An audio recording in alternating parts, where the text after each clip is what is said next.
Assalamualaikum warahmatullahi wabarakatuh. Selamat malam teman-teman, selamat malam Bu Anggia. Perkenalkan, nama saya Dewi Damayanti, NPM 20200 15701. Baik, di sini saya akan mempresentasikan materi terkait dengan mata kuliah konseling populasi khusus. Yaitu di sini materi yang akan saya paparkan yaitu terkait dengan penyakit kronis kanker paru-paru. Baik, pada slide kedua ini saya akan membahas terkait dengan poin-poin yang akan dibahas, yaitu ada bab 1 pendahuluan, kemudian ada bab 2 yaitu deskripsi karakteristik klien, kemudian selanjutnya ada permasalahan yang sering muncul, berikutnya ada analisis kebutuhan, selanjutnya ada potensi yang bisa dikembangkan, dan selanjutnya yaitu kendala yang dihadapi dalam proses wawancara, dan selanjutnya yaitu layanan BK yang tepat untuk diberikan. Selanjutnya ada bab ketiga yaitu terkait dengan kesimpulan. Baik, slide selanjutnya yaitu bab 1 pendahuluan.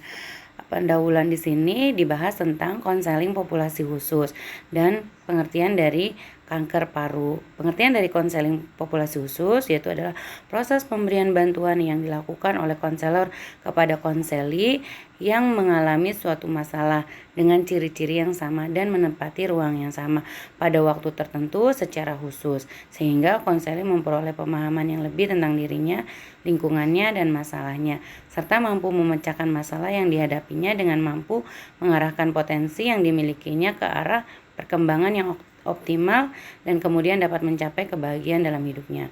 Kemudian selanjutnya pengertian daripada kanker paru, yaitu adalah kanker yang terbentuk di dalam organ paru-paru. Kanker ini merupakan salah satu kanker yang umum terjadi di Indonesia secara global. Kanker paru merupakan penyebab pertama kematian akibat kanker pada pria dan penyebab kedua kematian akibat kanker pada wanita. Selanjutnya yaitu adalah pembahasan bab 2, di mana di sini klien bernama AN, yaitu inisial. Beliau seorang pria yang sudah lansia, usia beliau sekarang adalah 62 tahun. Beliau tinggal bersama istrinya, sementara beliau memiliki 2 orang anak yang masing-masing sudah berumah tangga. Klien mengidap penyakit kronis kanker paru yang belum lama diketahuinya, sekitar 2 bulan yang lalu. Ketika beliau merasakan batuk dan tak kunjung sembuh dan belakangan merasa sesak nafas, akhirnya beliau memutuskan untuk melakukan pemeriksaan diri ke rumah sakit dengan rangkaian pemeriksaan yang dilaluinya. Akhirnya didapatkan diagnosa yaitu kanker paru stadium lanjut. Oke, selanjutnya yaitu permasalahan yang sering muncul. Permasalahan yang sering muncul yaitu klien sering mengalami batuk kronik, kemudian sesak nafas, nyeri dada, berat badan menurun, suara hilang atau serak dan lemas. Yaitu batuk kronik itu bisa disebabkan terus-menerus, bisa jadi salah satu ciri kanker paru. Sayangnya banyak orang yang menganggap ini hanya gejala flu atau alergi biasa yang terjadi, yang bisa saja terjadi, tidak perlu pemeriksaan dokter. Batuk yang kemungkinan berhubungan dengan kanker paru bisa berupa batuk kering, kemudian batuk berdahak. Namun yang lebih jelas bisa juga jika batuk terus-menerus membandel bertahan hingga 8 minggu tanpa sebab yang jelas, dan ini harus diwaspadai. Kemudian yang selanjutnya itu sesak nafas. Sesak nafas ini seringkali dianggap sebagai permasalahan pernapasan biasa, tidak terlalu serius, namun kita perlu waspada jika kondisi ini datang tiba-tiba. Kemudian apalagi jika sebelum aktivitas tersebut tidak pernah sampai membuat kehabisan napas, bisa jadi ini berupa peringatan bahwa paru-paru kita bermasalah. Nah, kemudian selanjutnya adalah nyeri dada. Salah satu gejala kanker paru yaitu seringnya muncul nyeri di bagian dada. Kondisi ini biasanya terjadi saat kita sedang batuk ataupun tertawa atau mengangkat benda yang berat. Kemudian selanjutnya itu adalah yang keempat, berat badan menurun. Ya, jika kita merasakan berat badan kita menurun drastis, itu tentunya kita harus waspada. Pertumbuhan tumor atau kanker akan membuat tubuh menghabiskan lebih banyak kalori untuk menyembuhkannya.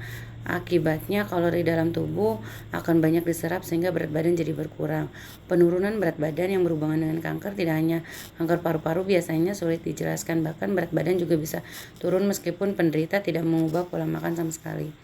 Kemudian yang berikutnya adalah merasa suaranya serak, yaitu waspadai jika suara serak tak kunjung membaik setelah 2 minggu pengobatan. Hal ini dapat dicurigai karena pengaruh resiko kanker paru.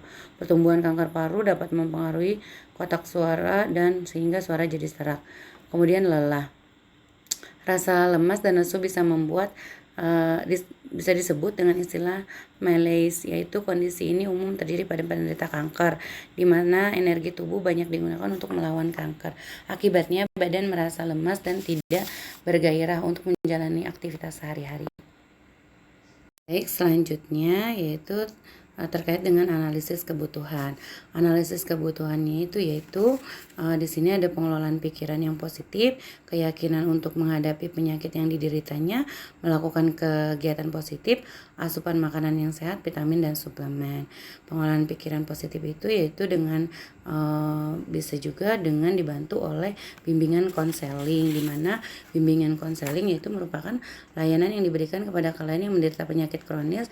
Melalui pelayanan konseling dapat membantu membangkitkan semangat pasien dalam proses penyembuhan penyakit fisik maupun psikis.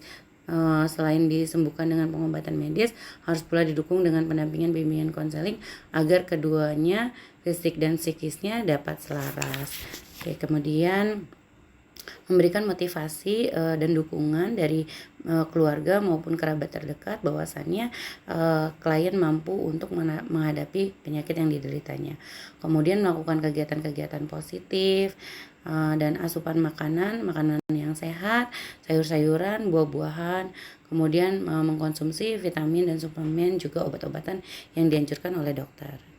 Selanjutnya, potensi yang dapat dikembangkan, yaitu klien bisa dapat melakukan bercocok tanam dan berolahraga.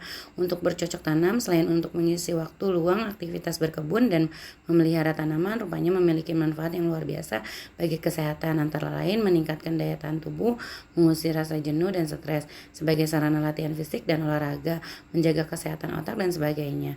Kemudian berolahraga bisa dengan melakukan jalan santai.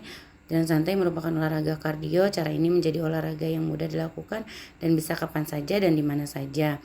Meski terlihat tidak membutuhkan banyak tenaga, namun dengan jalan sehat itu dapat melancarkan aliran darah, meningkatkan denyut jantung, serta menurunkan tekanan darah.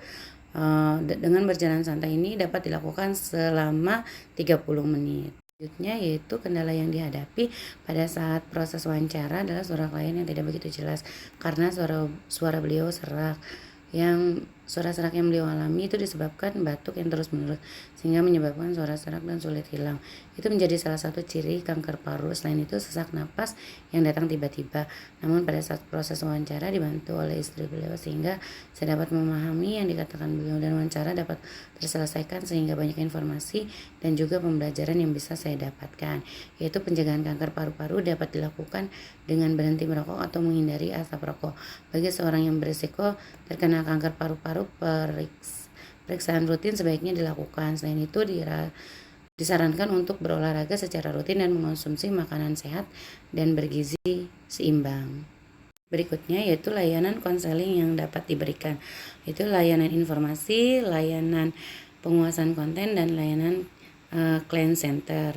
Layanan yang diberikan yaitu hasil penelitian menunjukkan bahwa beberapa layanan bimbingan konseling yang dilakukan dapat memberikan motivasi, pengembangan kesadaran diri, dan bimbingan ibadah. Adapun keberhasilan layanan konseling yaitu mampu mengubah pasien secara kognitif menjadi lebih tenang dan optimis, memiliki positive thinking, tekanan emosi menurun, motivasi yang kuat untuk sembuh. Itu bab 3, simpulan.